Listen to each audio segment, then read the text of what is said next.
Moving on to our encounter of the podcast, we have the ghostly door. The protective wards of this ghostly door attempt to destroy those who inadvertently discover it. The ghost door's magical wards blast the adventurers with arcane power and disgorge deadly constructs set on destroying them. The skill checks in this challenge, this is actually a skill challenge. The skill checks in the skill challenge require the adventurers to be within the field of silver light as indicated.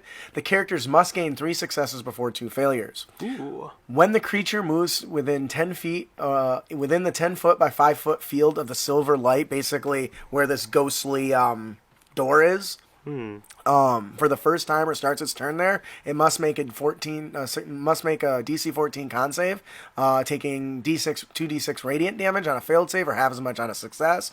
And additionally, every round on initiative 20, 2 specters are spawned or summoned, however you want to do that, from the door. Okay. Gee, I wonder where you get the inspiration for this one. Where did I get the inspiration for this one? When you got killed by specters from a door? No, that's a happy accident. It actually was wraiths before, but then it didn't. It was too high of a damage. Gotcha. Not ghosts. It was ghosts.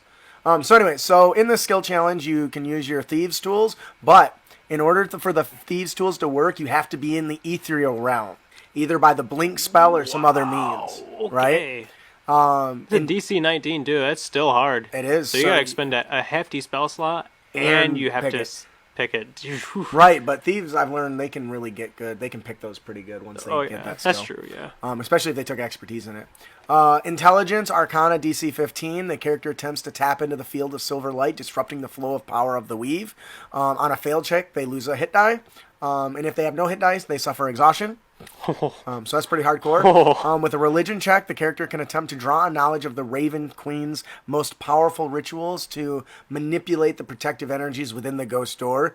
The character making this check must be within the field of the silver light, which means they must be taking damage while they're doing this. So, and summoning specters. Yeah, so it's hard. So, and then the last one is a perception check. A character can notice the ghostly door does appear to have a traditional lock. If they can reach the ethereal realm, they may be able to pick it. That's the reference of the decks, because no player is going to think that they can pick that. But that's designed to give them kind of an idea that they could do that. Of course, this can only be used to gain 1 success. Now, this is hard because the longer it takes you to solve the problem, the more enemies you're fighting at the same time. Yeah, because it's every round there's 2 more of these bad boys. Yeah. Now, specters aren't terribly strong, but they can overwhelm you if you get too many of them. So it's kind of like the goblin complex where it's like, well, I mean, 1 goblin isn't a problem, but 30 goblins might be. So if you succeed, you gain 3 successes before 2 failures. The adventurers are able to disable the magical wards and use the ghost door. Nice. On a failure, the adventurers overload the magical wards on the ghost door. It bursts with silvery light, filling the chamber, dealing 48 radiant damage to all creatures within 10-foot radius. That's a lot. And summons a ghost that attacks immediately. So, now a ghost is a lot stronger than the specters. CR4, I think. Ooh. So, not only do they have to deal with any adventurers or enemies that may still be alive, they finally get to open the door, but at a severe cost. Yeah. So, what do you guys think about this? It is a nice touch. Swarms of enemies coming at you from the door.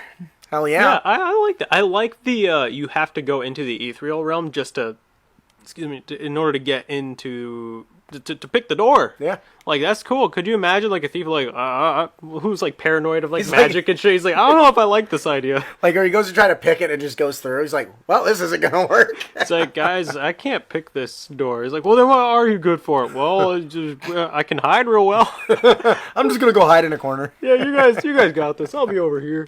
Oh, that's funny. Yeah, I like the radiant explosion, too. Yeah. It's just like, well, guys, you fucked up. And I mean, they still succeed. They'll still be able to go through the door. Yeah. But now they've taken a lot of damage. They're fighting specters, and now a ghost just appeared. Which, by the way, the very first thing the ghost should be doing is possessing somebody. Very first thing. Dance, puppets, dance. Like, imagine them if they're still specters and they possess the rogue who gets sneak attack. Oh, it can drop somebody so quick. Ghosts are deadly when they can take somebody over. So, yeah. Is that any check? What kind it's a save. I think it's a wisdom or charisma save. I don't know. I don't remember. I'm not super smart when it comes to those rules if I don't have guidelines. Anyways, Yeah. That'll do it for our. See, I had to make a dungeon door for our Deadly Dungeon Yeah. Door episode, right? Well, yeah.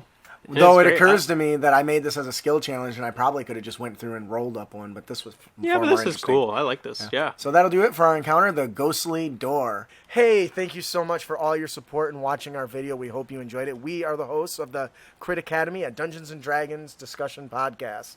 Be sure to hit that subscribe button. And be sure to ring that bell. Get our latest content as we toss it out there, and it's good stuff. Everyone loves fat loots and great D&D inspiration. Keep your blade sharp and spells prepared, heroes.